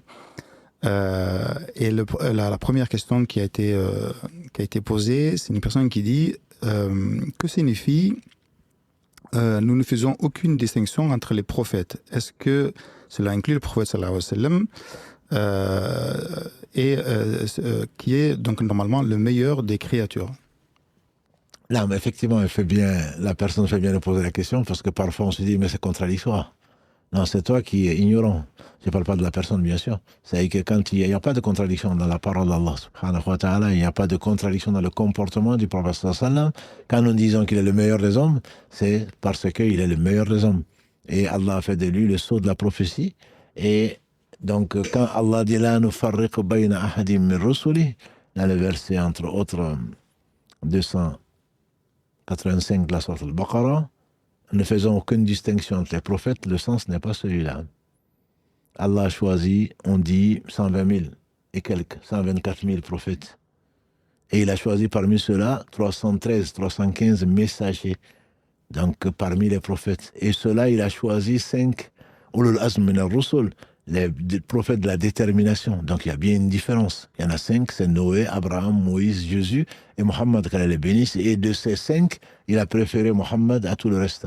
Là, nufarriqu bayna ahadim min rusuli, Allah dit ailleurs, ils sont vraiment mécréants. Ceux qui disent, nous croyons à une partie des prophètes et nous ne croyons pas à d'autres. Là, nufarriqu bayna ahadim min rusuli, on ne fait aucune distinction entre les prophètes, c'est-à-dire on ne va pas dire, celui-là est prophète, celui-là ne l'est pas. On croit en tous. Le musulman qui croit à 123 999 prophètes qui ne croient pas à un seul n'est pas musulman. C'est ça le sens. Le sens, c'est que on ne va pas dire non, mais moi je crois à tous sauf cela. On ne fait aucune distinction dans le statut des prophètes, mais bien sûr qu'il y a des différences. Le paradis a 100 degrés. Les doigts n'ont pas la même longueur. Voilà. Il y a des gens qui sont grands, il y a des gens qui sont petits. Il y a des gens qui sont beaux, il y a des gens qui sont un peu moins beaux. Il y a des hommes, il y a des femmes. Donc il y a une différence. Il n'y a pas d'égalité dans le sens où il y a de l'équité. Si Allah fait que des doigts soient plus longs que d'autres, c'est qu'ils n'ont pas la même fonction. Et donc c'est le sens unanime des savants. La nufarriqu bayna ahadim min rusuli, on ne fait aucune distinction. Il ne s'agit pas d'être fier que Mohammed sallallahu alayhi wa sallam soit le meilleur des prophètes. Non, c'est Allah qui l'a fait. Et il dit, il n'y a pas de différence, il n'y a pas de supériorité plutôt d'un arabe sur le non-arabe. Que l'on comprenne bien. Des non-arabes sur les non-arabes, si ce n'est pas la piété.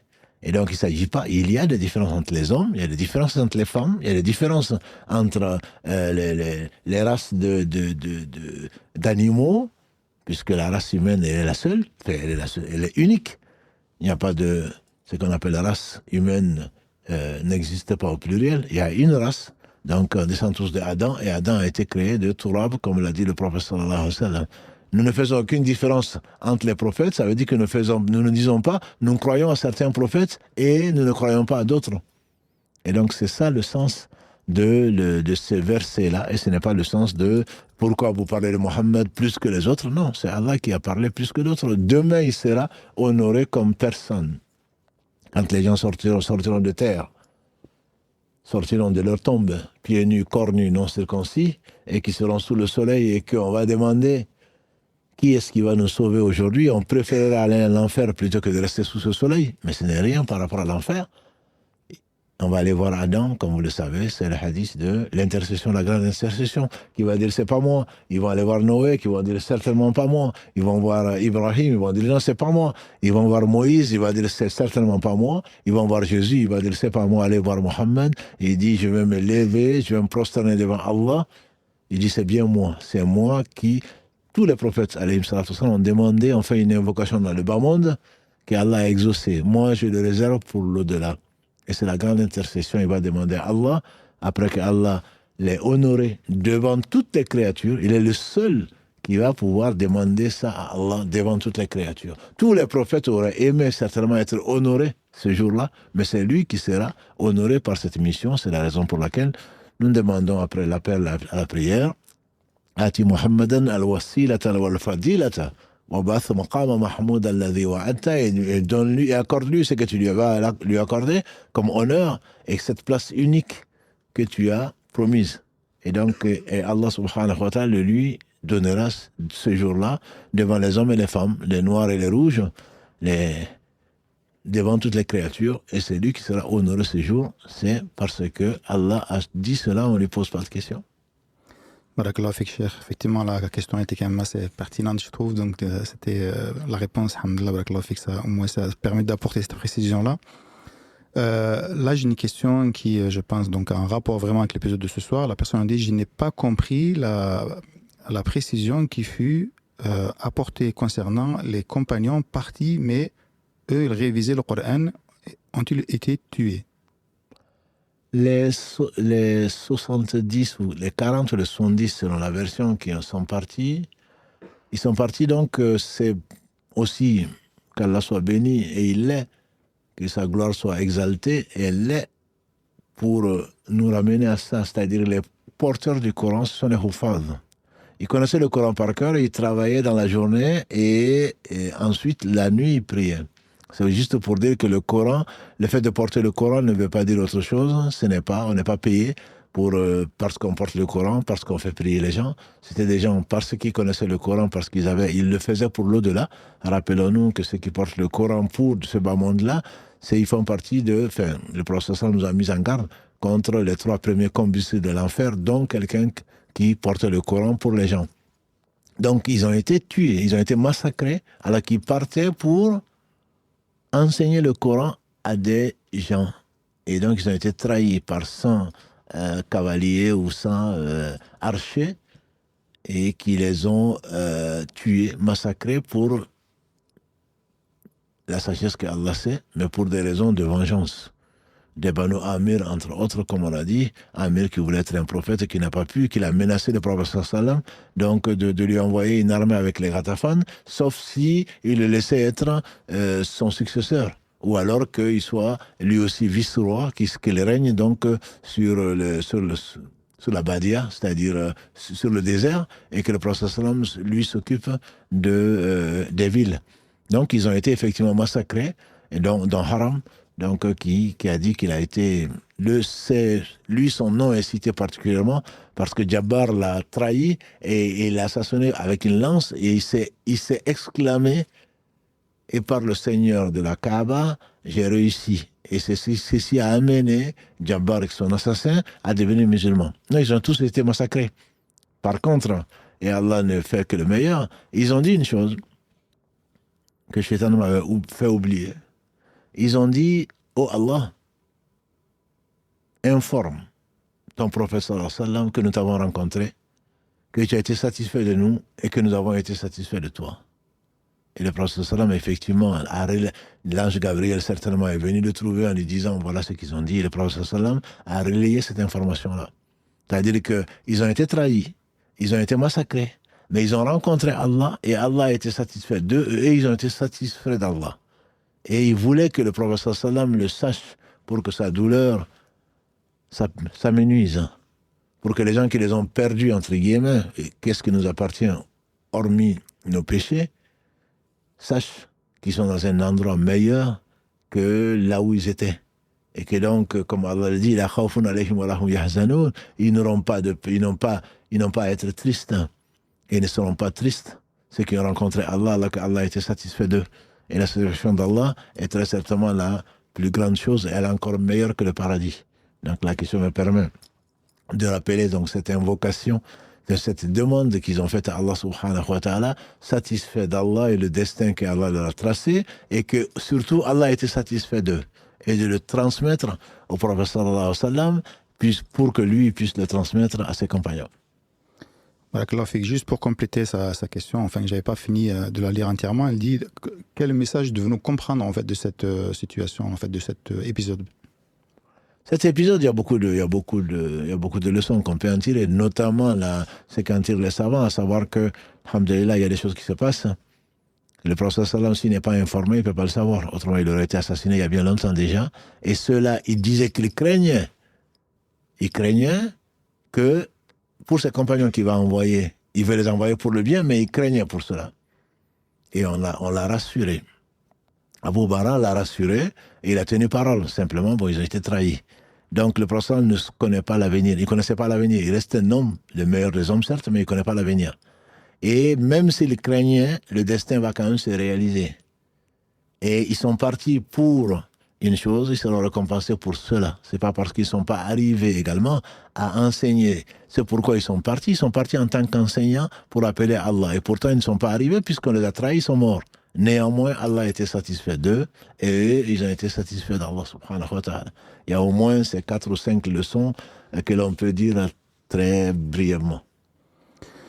Et tu as dit aussi, c'était des gens qui travaillaient le jour et qui priaient la nuit. Comment ils trouvent la force, en fait, de faire tout cela? Alhamdoulilah, moi, si je n'ai pas mes 6-7 heures de la nuit de sommeil, c'est très difficile le lendemain. C'est ce qu'on appelle la baraka. Allah bénit leur temps le peu de temps qu'il faisait pour se reposer était bénéfique. C'était un sommeil qui était bienfaiteur et ça leur servait à surtout ne pas vivre aux dépens des autres. C'est le message que je veux faire passer. Un musulman, il n'y a pas de musulmans entre guillemets religieux, on est tous des laïcs. Dans le sens donc de quelqu'un qui n'est pas spécialisé, c'est dans le sens de contrer au clergé. On n'est pas là pour adorer Allah dans les mosquées, on vit aux dépens des autres, etc. Un musulman, c'est quelqu'un qui, dans la journée est normal, y compris pendant le ramadan, et la nuit, quand les autres dorment, se retire du lit pour implorer son Seigneur subhanahu wa ta'ala et sa miséricorde. Voilà, effectivement, Allah a donné ce qui leur a donné la force. C'est peut-être également, c'est surtout la force de la foi et qui les distingue de nous prétentieux. Ils étaient vraiment des croyants. Et le peu de temps qu'ils passaient dans l'adoration d'Allah, Allah a multiplié les récompenses. Il leur a donné surtout la force dont tu parles, qui est la force vraiment de la foi. C'est pas une question d'âge, ni une question de... Quand on s'étonnait, quand les gens tenaient, et comme on a vu Ibn Haram, Abdallah Ibn Haram qui disait à ses enfants, moi je boite, et puis ils veulent pas. Il a 4 enfants qu'il a envoyés à Uhud. Et les 4 enfants voulaient aller à Uhud. Et lui aussi voulait y aller. Il a dit, Ya Rasulallah, voilà, mais mes enfants veulent m'empêcher d'aller combattre pour Allah. Alors qu'il boitait, le prophète lui dit, Allah t'a dispensé de ça. Il dit non, je veux rentrer au paradis en boitant. Donc c'est une force de foi, je pense qu'on ne peut pas imaginer. C'est pour cela que mon plus grand espoir, c'est que Allah nous donne l'amour de ces gens-là. On peut pas y arriver. Ça, on a déjà été averti. Hein. N'insultez pas mes compagnons par celui qui détient ma main, dans sa main plutôt mon âme. Si vous dépensiez l'équivalent d'une montagne d'or, ça n'atteindrait même pas une fois le contenu de 2 mains d'un de mes compagnons. Donc c'était autre chose, quoi. C'était autre chose. Le Coran les nourrissait. C'est pas pour le réciter matin, midi, soir comme ça. Ça nourrissait leur cœur. Donc Dieu leur donnait la force. Et le Coran, quand on le lit, il faut le lire avec cette intention-là d'apprendre. Donc ce qu'Allah aime et que sa promesse est vraie, qu'il est parfait, qu'il n'a besoin de rien. Et donc ça donne une force que seule la foi peut procurer au travers donc d'un don immense de notre Seigneur subhanahu wa ta'ala. Qu'Allah nous donne ne serait-ce que le 10e de cette force-là, alhamdulillah. 10e, je pense qu'on ne l'aura pas, mais alhamdulillah, qu'Allah nous donne au moins, qui nous honore par leur amour. Moi, c'est ce que je conseille aux uns aux autres, c'est qu'on les aime, parce qu'ils méritent vraiment cet amour-là et ce remerciement, puisque sans eux, Allah n'a pas besoin d'eux. Mais sans eux, on ne serait pas là aujourd'hui. Barakallahu fik, cher. Dernière question, là c'est plus de traduction, enfin une définition des mots que tu as utilisés, c'est épigone. Qu'est-ce que ça veut dire? Épigone, c'est un français châtié. Je l'utilise parfois parce que le français c'est une belle langue, hein, comme toutes les langues d'ailleurs, mais c'est une belle langue quand on en comprend le sens. Épigone, c'est la 2e génération. C'est-à-dire qu'il y a les Sahaba, qu'on appelle les compagnons du prophète sallam, les Tabe'i, ou les Tabe'in, ou le tabeoun, si c'est un sujet, un complément ou autre, on appelle ça la 2e génération. Mais pour qu'on ne la confonde pas avec notre 2e génération d'ici, j'appelle ça épigone, parce que les épigones, c'est les gens qui ont suivi donc la première génération. Et quand on tape sur Google, on va trouver la vraie définition. Donc c'est la 2e génération, et le professeur Salam a dit que c'était la meilleure des générations après celle donc des compagnons du prophète sallallahu alayhi wa sallam. Épigone, c'est donc les gens qui ont suivi la première génération. Barakallahu fik, cher. Je pense que moi ça a été là, le Maghreb s'approche. Et donc je te laisse terminer, Inch'Allah, et donner rendez-vous pour les prochains lives. Inch'Allah, comme tu vois, souvent, je remercie donc nos frères et nos sœurs, leur fidélité, de leur confiance. Et on traverse donc cette vie du joyau de la prophétie, c'est-à-dire le Mohammed sallallahu alayhi wa sallam, c'est pour le connaître et l'aimer davantage et savoir que le suivre, c'est ce qu'Allah aime. Donc quand on prétend aimer Allah, c'est ce qu'il dit, hein, verset 31 de la Sourate 3, قل إن كنتم تحبون الله فاتبعوني يحببكم الله يغفر لكم ذنوبكم والله غفور رحيم. Dis-leur, ya Muhammad, si vous prétendez aimer Allah, suivez-moi.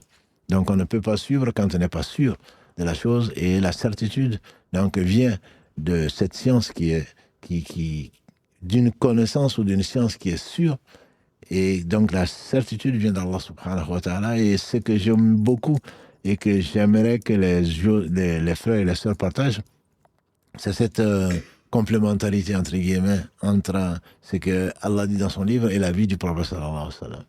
Donc quand on connaît la sira, on aime plus bien sûr le prophète sallallahu alayhi wa sallam, on aime plus ses compagnons, mais également on comprend.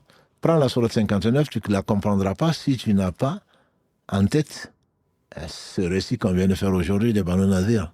Et d'ailleurs Abdallah ibn Abbas radiallahu anhuma, le cousin du prophète sallallahu alayhi wa sallam, et le plus grand spécialiste peut-être du tafsir, de l'explication du Coran, quand on dit c'est la sourate Al-Hashr, c'est ça le titre officiel, Al-Hashr, c'est donc le rassemblement, si on peut l'appeler ainsi.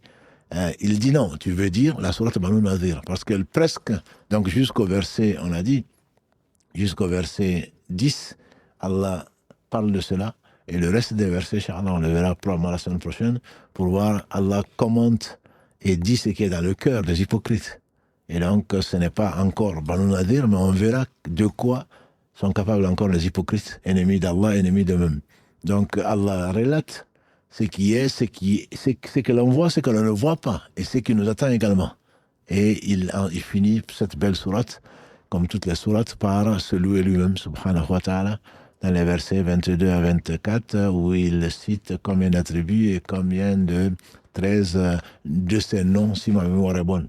Voilà, donc c'est cette complémentarité. Quand on veut comprendre le Coran, il faut connaître la sira du prophète sallam. Quand on veut connaître la sira du prophète sallam, il faut la confronter avec les récits coraniques, et Allah subhanahu wa ta'ala est le sage par excellence pour nous expliquer ce qu'on ne comprend pas.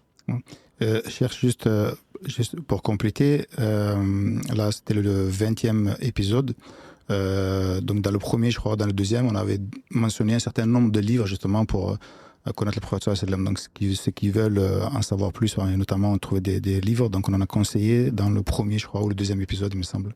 Oui, effectivement, Karim Baraklafi a compilé, fait, je pense, c'est pas seulement dans les stories, je pense même dans si ma mémoire est bonne, sur le YouTube. Non, donc c'était dans un story. Ça l'obligera peut-être à nouveau à remettre quelques titres comme ça, de mémoire. Celui qui me plaît beaucoup, c'est celui de Martin Lings, qui s'appelle Le Prophète Mohammed avec M-U-H-A-2-M-A-D. C'était un ancien conservateur, un orientaliste qu'Allah a guidé, un ancien conservateur donc du musée oriental à Londres. Et un livre, certainement en anglais, ça doit être magnifique. En français, en tout cas, la traduction est extraordinaire, que je conseille, qui est en plus poétique, qui est résumé. Donc ça, c'est pour celui qui veut découvrir, pour moi, succinctement la vie du prophète sallallahu alayhi wa sallam. Il y a d'autres qui sont très développés dans les 2 volumes du professeur Hamidullah, un de nos enseignants, en 2 volumes, dans l'édition AIF, qui s'appelle Le Prophète de l'Islam, volume 1 et 2. Il y en a un autre qui s'appelle Le Nectar Cacheté, donc qui a remporté le premier prix du livre islamique, donc qui est très détaillé. Ces 2 derniers sont très très détaillés, et puis il y en a bien d'autres. Il y en a vraiment beaucoup d'autres, mais qu'on aura peut-être l'occasion, Inch'Allah, de représenter au besoin dans différents épisodes. Ce serait peut-être, sans faire de la publicité bien sûr, ce serait peut-être l'occasion de les représenter. Mais Karim avait fait une très belle story avec une dizaine de livres, je dirais. Une dizaine de livres qui, bien sûr, sont certainement complémentaires, mais le plus succinct que je conseille, c'est Le Prophète Mohammed de Martin Lings, donc dans l'édition Seuil. Donc on va s'arrêter là, Inch'Allah. Le temps passe vite, qu'Allah bénisse votre vie ou vos vies, qu'Allah bénisse donc les compagnons du prophète sallallahu alayhi wa sallam, qu'ils nous fassent l'honneur d'être sur leur voie, et également qu'Allah récompense par le meilleur nos frères qui accompagnent donc Karim, Ryan, Mohamed Alda, qu'Allah bénisse donc et aime cette grande famille que représente maintenant la mosquée du Mirail à Toulouse, et qu'Allah nous aime. C'est ce qui est recherché, qu'Allah nous aime, qu'il nous fasse aimer les gens qu'il aime, et qu'il nous fasse aimer les œuvres qui conduisent à son amour. Et qu'il bénisse le meilleur des hommes, Mohammed, sa famille, ses compagnons, tous ceux qui les ont suivis dans les droits chemins, et nous fasse l'honneur d'en faire partie. Prochain, comme tu me l'as suggéré, prochain rendez-vous donc c'est lundi avec Islam au quotidien avec vos questions auxquelles on essaye en tout cas de répondre, soit ce que vous avez envoyé par mail, par Instagram, par Messenger, par WhatsApp, par SMS. On essaye, alhamdoulilah, de répondre et ne nous en voulez pas si on ne peut pas répondre à toutes les questions. Et surtout en direct, on essaye de répondre à toutes les questions, ne serait-ce que vous retourner le salam, qui est une obligation dans l'islam. Et on va se contenter maintenant de le dire juste en lisant vos messages et on essaie de les regrouper pour essayer donc de répondre au maximum aux questions que vous vous posez, en tout cas les questions les plus courantes. Et n'en voulez ni à Karim ni à quelqu'un d'autre de n'avoir pas répondu à vos questions et surtout, barakallahu fikum, priez plutôt pour nous plutôt que de reprocher ce que vous reprochez parce qu'il y a certains messages qui ne sont pas du tout fraternels. On essaie de vous aider et puis vous réclamez votre droit. Et quant à notre droit, vous y pensez pas. Et il faut bien qu'on dorme un peu, qu'on mange un peu, qu'on prie un peu. Voilà. Donc souvent les gens ne pensent qu'à eux et c'est pas signe de fraternité. Barakallahu fikum, subhanakallahumma wa hamdika, ashhadu an la ilaha illa anta astaghfiruka wa atubu ilayk. Subhana rabbika rabbil izzati amma yasifun wa salamun ala al-mursalin walhamdulillahi rabbil alamin. Wassalamu alaykum wa rahmatullahi wa barakatuh.